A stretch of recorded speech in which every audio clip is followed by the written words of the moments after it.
Before it fell, it was a world of millions, bound together by roads that cut across mountains and rope bridges that swayed over abysses. Storehouses fed nations, terraces carved the slopes, and Cuzco glittered like a vision of the sun. But in just a few wild years, it collapsed. What destroyed it? War, disease, betrayal? A thread still dangles from the past, a code written in knots, never fully read. In those knots may lie the Empire's final secret, and it begins, as all stories do, with the land itself.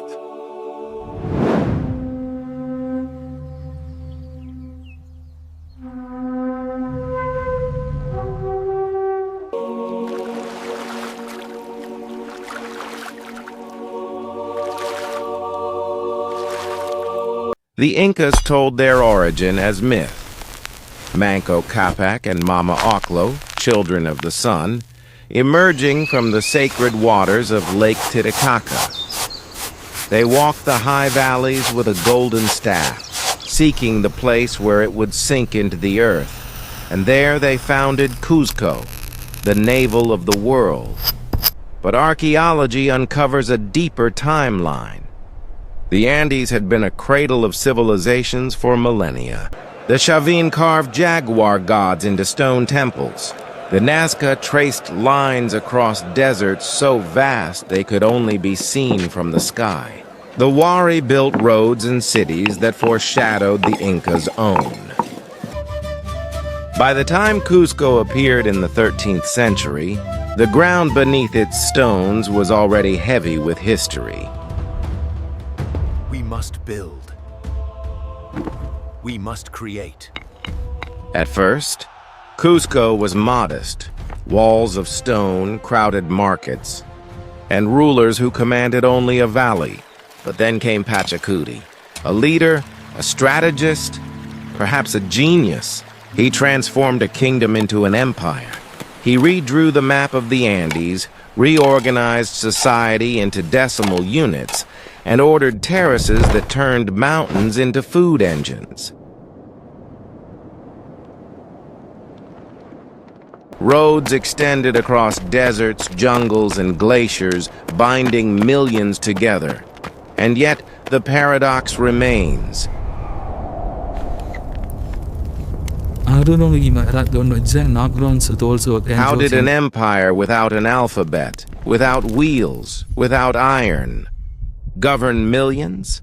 The answer may lie in the strange knots of colored string, the Quipu, a code of numbers, records, and perhaps even stories. A mystery still resisting translation.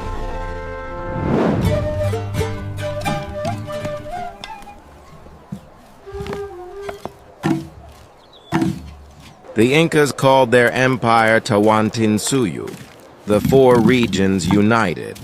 It was less a kingdom of swords than a kingdom of lists, roads, and obligations. At its core was the Elu, the extended family group.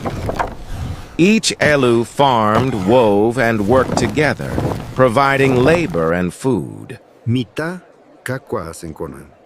Labor as service to the community. Above them stood the state, collecting not coins but time. This was the Mita system, labor tax. 1 year a farmer might terrace a mountainside, another build a road, another haul stones for a temple. Everyone contributed, and in return the state fed, clothed, and protected them. Storehouses, the kolkas, lined the empire's roads like beads on a string. Filled with maize, potatoes, and dried llama meat, they could feed armies or rescue a starving province during drought. This was an empire designed less like a battlefield and more like a ledger. Mayalin. At the top, provincial governors, the Apo, oversaw each quarter of the empire, reporting to Cuzco. Messages raced across rope bridges and mountain roads by runners. the Chasqui. A single relay could carry a message from Quito to Cuzco in a matter of days, faster than many European courts. The Spanish chroniclers, Garcilaso de la Vega, Cieza de León, were astonished. They saw no coins, no alphabet, no wheels. And yet, an empire of millions ran with startling efficiency. All is well here. We shall depart at dawn. Kawana kanchapi samarichik. Maitatag rishanki. The path forward requires your full cooperation.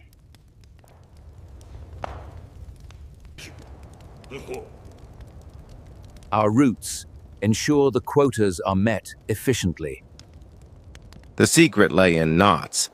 The Quipu, cords of colored strings tied in elaborate patterns. Numbers, records, tribute.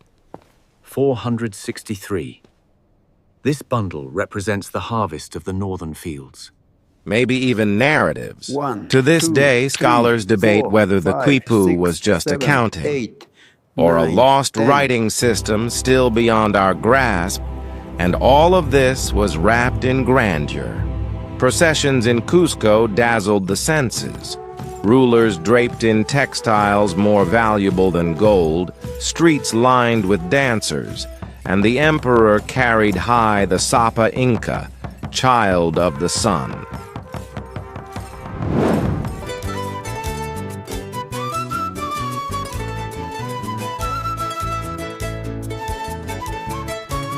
Iskay Quinza.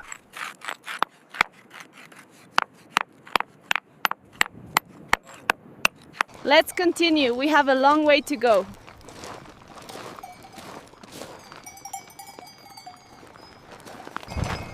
The Incas did not command their empire with swords alone. They engineered it into existence. Across mountains where even today roads fear to climb, they carved the Capac Ñan, a road system spanning more than 25,000 miles. These paths, stone-paved and stair-stepped, united deserts, jungles, and peaks in a single spine of empire. Over them marched messengers, armies, and caravans of llamas laden with maize and textiles. At the heart of their survival lay food, in a land where rain could vanish for years, and frost could kill a valley overnight. Here they invented terraces that turned mountainsides into living staircases of soil. Each step held not just crops, but its own microclimate, allowing potatoes at one level, maize at another, quinoa higher still. And when the cold struck hardest, they mastered the art of freeze-drying, creating chuño, a potato that could last for decades. Granaries, the colcas, dotted the empire like silent guardians of plenty. Their ventilation kept maize fresh, quinoa dry, and dried meat safe from rot. 5 measures, 2 portions. All without a single grain of wheat 2 measures. or a single wheel to turn. Modern engineers still marvel. Suspension bridges woven from grass that could hold armies, canals that redirected rivers, terraces that prevented erosion. In every stone, a solution. In every harvest, a design.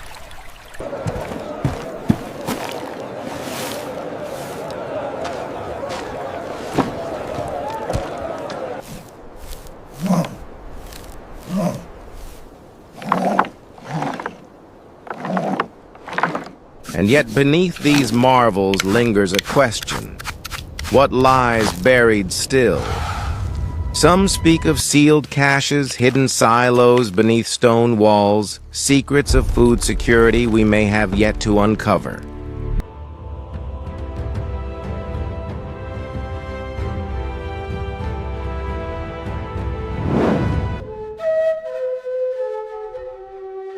If stone and soil built the Inca Empire, spirit and ceremony gave it meaning.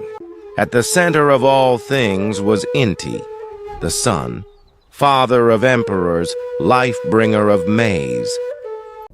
Inti Raymi, the sun, father of emperors. The Sapa Inca himself was more than ruler. He was son of the sun, his very presence both divine and political. Tukui sunquivan qoykusqayki kay qallarita. Sumaq kawsayta qowayku. Across Tawantinsuyu, sacred landscapes pulsed with devotion. Kawsaykunaykipaq. Mountains were not mere rock, but apus, spirits that guarded valleys. Springs, caves, and even great stones were huacas, holy places woven into the empire's fabric. Pilgrimages wound through these sites like threads in a cosmic tapestry. The calendar of empire was marked by festivals, none greater than Inti Raymi, the festival of the sun. On that day, the plazas of Cuzco filled with dancers in brilliant textiles, priests lifting golden vessels of chicha beer, and sacrifices offered not in cruelty but in solemn exchange, gifts given back to the earth to sustain the balance of the cosmos. Gold itself was never wealth to the Inca. It was the sweat of the sun, a sacred substance to craft masks, headdresses, and ritual objects that shimmered like light made solid. Feathers of jungle birds, silver from the mountains, turquoise from trade, all fused into regalia that turned the royal court into a moving constellation of brilliance. Yet mystery remains. Where did it all go?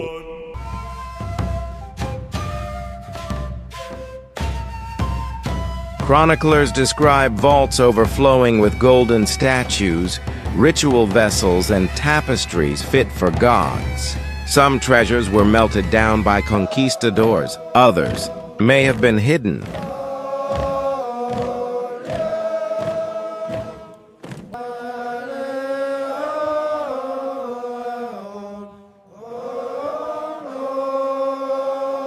Ñukanchi kawsayta allichanapaq.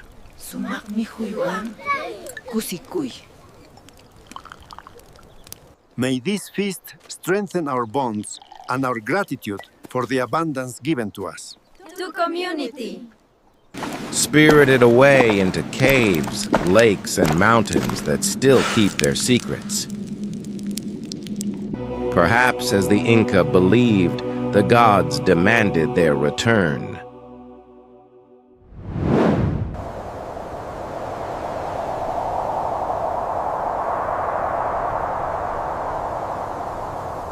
Kapag kawsayni kupak yuyarisun.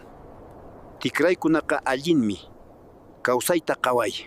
Ari taita. The Inca ruled millions across mountains and deserts, yet they never invented a written alphabet. Instead, they used Quipu, bundles of colored cords knotted in precise patterns. Ñawpak pacha kawsaymanta yachay. Kawsaymanta yachay. Ñawpa kawsaymanta yachasunchis. Ñawpa kawsaymanta yachasunchis. Each twist, each placement, 1, each hue 2, held meaning. 3, 4, 5. Patterns revealed melee. Interpretation, not machines. Most scholars agree Quipu recorded numbers, harvests, tributes, population counts, a living spreadsheet woven in string. 6, 7, 186, 200. But could Quipu go further? 212. We remember.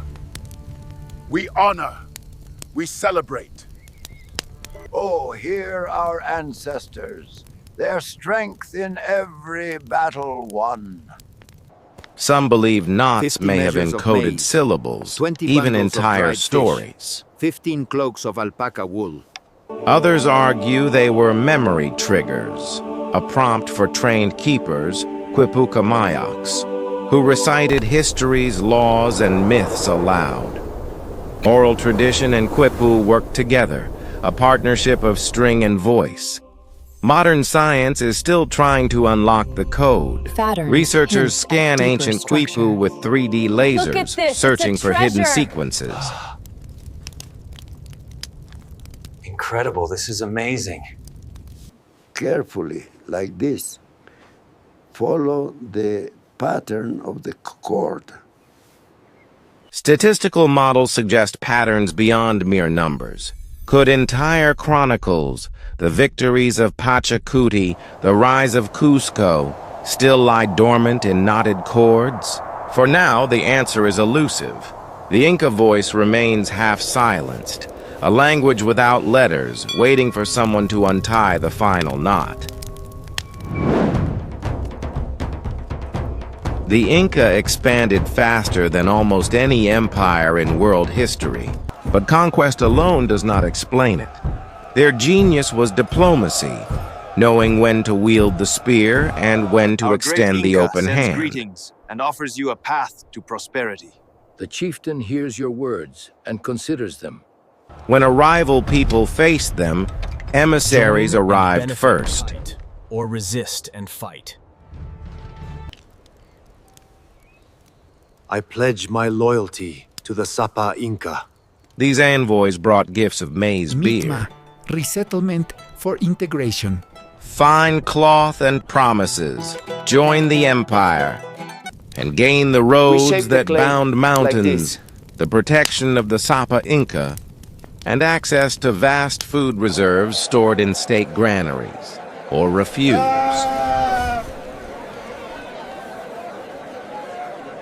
And face armies that could descend like thunder across valleys. Most chose alliance over destruction. Those who accepted were not erased.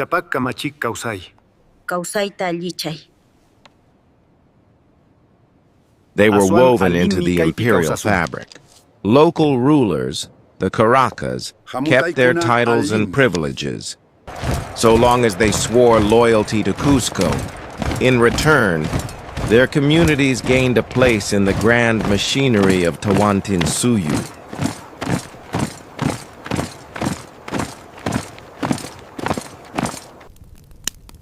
Identity persists amid relocation. We gather here by the fire, just as our ancestors did. The system of Mitma spread knowledge and stability. Skilled farmers from the highlands might be relocated to new valleys, teaching irrigation to strangers. Artisans could be resettled far from their homeland, their techniques enriching other provinces. It was both a gift and a subtle chain, dispersing talent, preventing rebellion, knitting cultures together. The result was extraordinary. Within a single lifetime, the empire embraced Aymara herders from the Altiplano, Chimu artisans from the coast, Amazonian hunters from the jungle fringe. This brings us all closer. To tradition, to family. This is beautiful. Oh, thank you. Can you show me how to do that stitch? Patterns are a way of communicating. They tell us about a person's status and their home region. Each region has specific motifs that convey messages. This one here signifies a messenger. Textiles and garments reflected this diversity. Designs carried regional patterns, but framed within imperial styles. Clothing itself became a language of politics, declaring both pride of origin and loyalty to the Sapa Inca. Yet harmony was never perfect. Beneath the surface, tension simmered. Some elites resented being uprooted by Mitma. Some regional lords bent the knee in public but resisted in private. Scholars believe these fractures, invisible in times of strength, widened into deep cracks when pressure came. It's a long journey. So when the Spaniards but we will arrived, make it to the new valley. they did not face one united empire, but a magnificent realm brilliant in design yet brittle in its foundations. The fall of the Inca was not a single battle, nor an overnight collapse. It was the convergence of disease, division, and deception.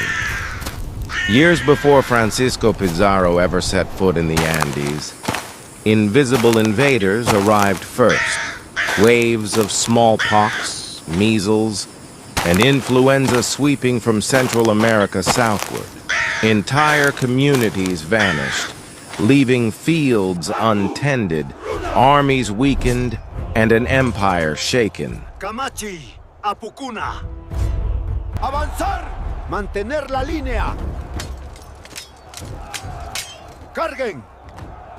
At the same time, the Inca throne was in turmoil. A bitter civil war between brothers Atahualpa and Huáscar had bled the state.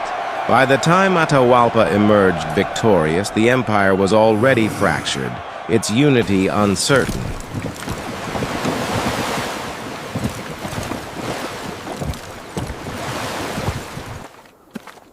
Then, in 1532, a Spanish force of barely 200 men landed on the coast.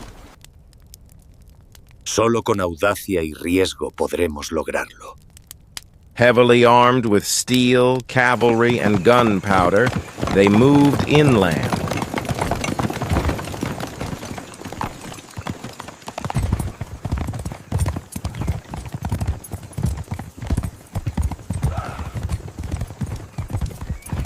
But what gave them their edge was not just weapons.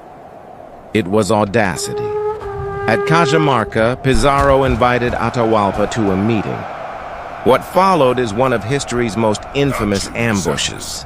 Surrounded by Spanish cavalry and cannon, the emperor of millions was captured in a single afternoon. Atahualpa offered a ransom, a chamber filled with gold and silver, perhaps the greatest ransom in recorded history.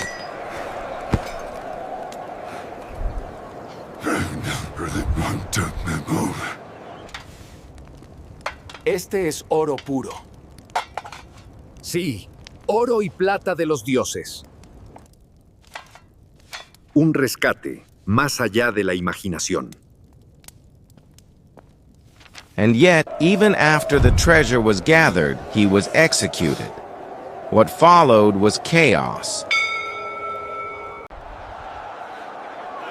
Execution followed, the empire's sacred order shaken. Loyalists resisting, regions breaking away, the Spanish advancing city by city. Epidemics kept returning, hollowing resistance. Within a few short years, Tawantinsuyu, Hold position! Archers, prepare! Fall back! Retreat! the four regions united, had unraveled, and one mystery endures. Not all the treasure was found.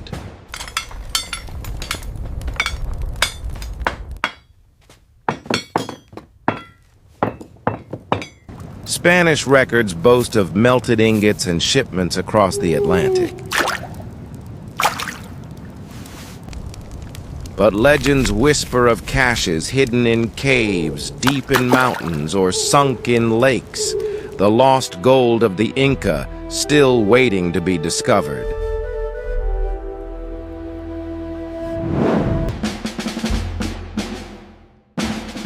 By 1532, the Inca Empire was the largest state the Americas had ever seen. And yet, within a single generation, it crumbled. Why? Om Mani Padme. A low chant, fading in and out. Historians point first to disease. Smallpox and measles, carried by earlier expeditions, tore through the Andes years before Pizarro arrived. Genetic studies of ancient remains confirm rapid epidemic waves that may have wiped out entire noble lineages. Oh, this tear. So many stories lost.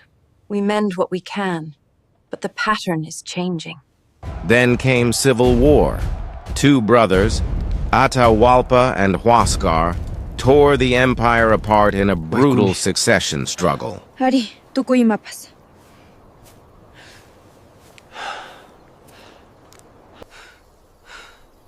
May warmth return to our weary bones. Yes, my son, and peace to our spirits.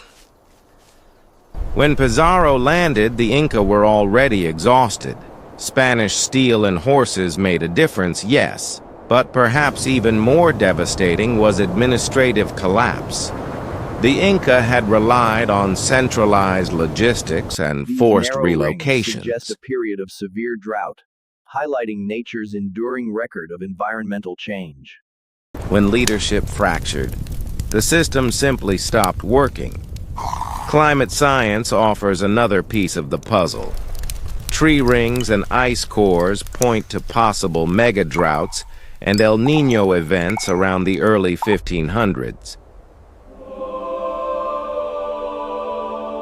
The death of the Sapa Inca. Disrupting agriculture and fueling unrest. And then there was religion. The death of the Sapa Inca, the living son of the sun, shattered the sacred order. For many, the world itself had ended. What remains most haunting are the mysteries. And so, the golden ornament found its resting place, swallowed by the dark embrace of the lake. Lost cities in remote valleys still elude discovery. Entire caches of gold may lie hidden, buried to keep them from Spanish hands. And the Quipu, Legends of sunk caches endure. those enigmatic knots, could still contain an Inca history we have not yet learned to read. The Inca's fall was not one cause, but a storm of them. And in that storm, the greatest empire of the Americas was unmade.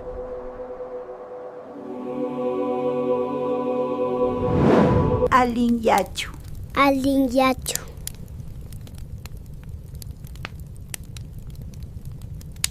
Rimay. Rimay. Rimay.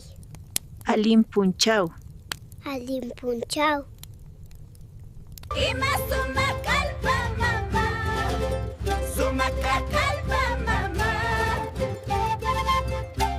The Inca Empire may have fallen, but its legacy endures. Across the Andes today, millions still speak Quechua, the language once carried along imperial roads. It is not a relic. It is living, evolving, sung in songs, whispered in homes, and written into modern law. Ancient engineering also survives.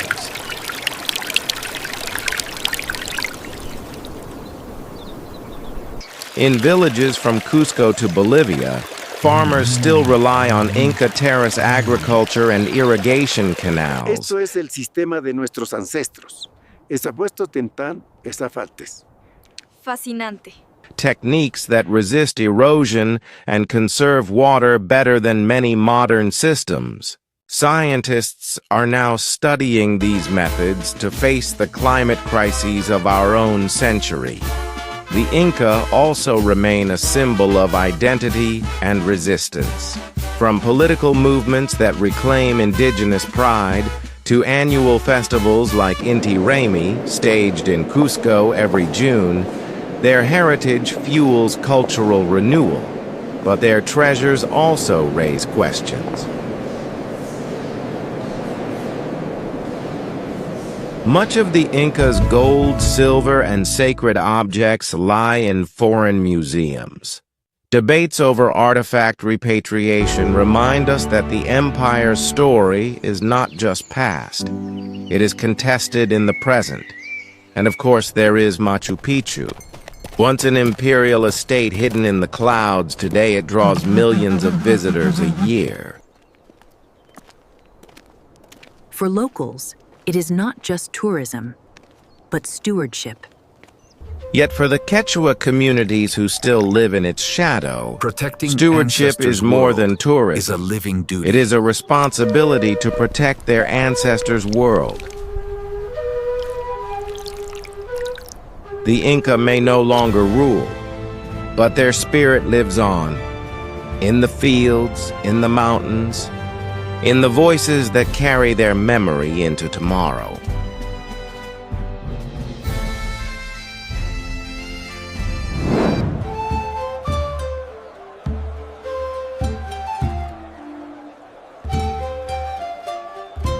History, of course, cannot be rewritten, but it can be reimagined. What if the Inca state had endured? Imagine a South America where European powers encountered not scattered provinces, but a strong, centralized empire stretching from Ecuador to Chile.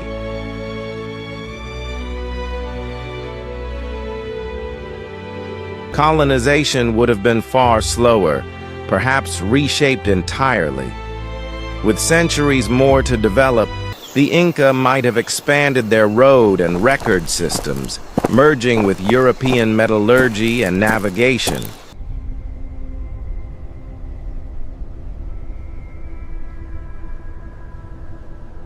Knowledge could have flowed both ways.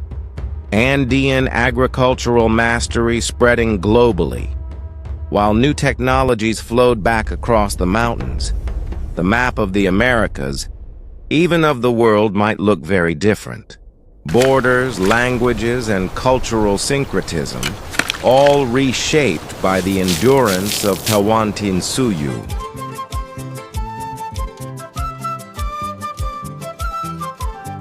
But speculation is not escape. Sumakla. Sumakla. Adi. Adi. Ariagua. Adi. Adi. Rimay. Rimay. Alimpunchao. Alimpunchao. What survives today, the terraces, the textiles, the Quechua voices, is not a what if. It is real, and it is fragile. To honor the Inca is not only to wonder what might have been, but to protect what remains, and to ensure that their story continues to shape our shared human future.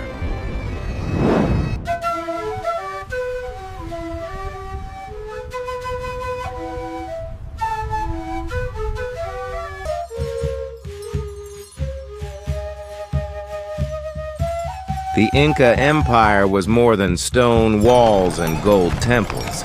It was a society that turned mountains into gardens, roads into veins of life, and memory into knots of string. We have seen its brilliance, the organization of Tawantinsuyu, its engineering triumphs, its ceremonies, its mysteries. We have also seen its fragility, undone by war, disease, and conquest, yet its voice has not gone silent. It lives in Quechua words, in terraces that still harvest life, in rituals that still call the sun. Nyuka yachani kai pacha allin kanka. Yupai chay tatay. Ñaupak, kipan, chaymanta kawsay. Rikuni. The Incas left us puzzles still unsolved. The Quipu, the hidden caches, the lost shrines. These are not relics of the past, but questions for the future. To learn from them is to honor them. To protect what remains is our duty. If you believe these stories should never be forgotten, add your voice. Comment, share, and explore the sources we've listed. And if you haven't yet, subscribe so we can keep untying the knots of history together.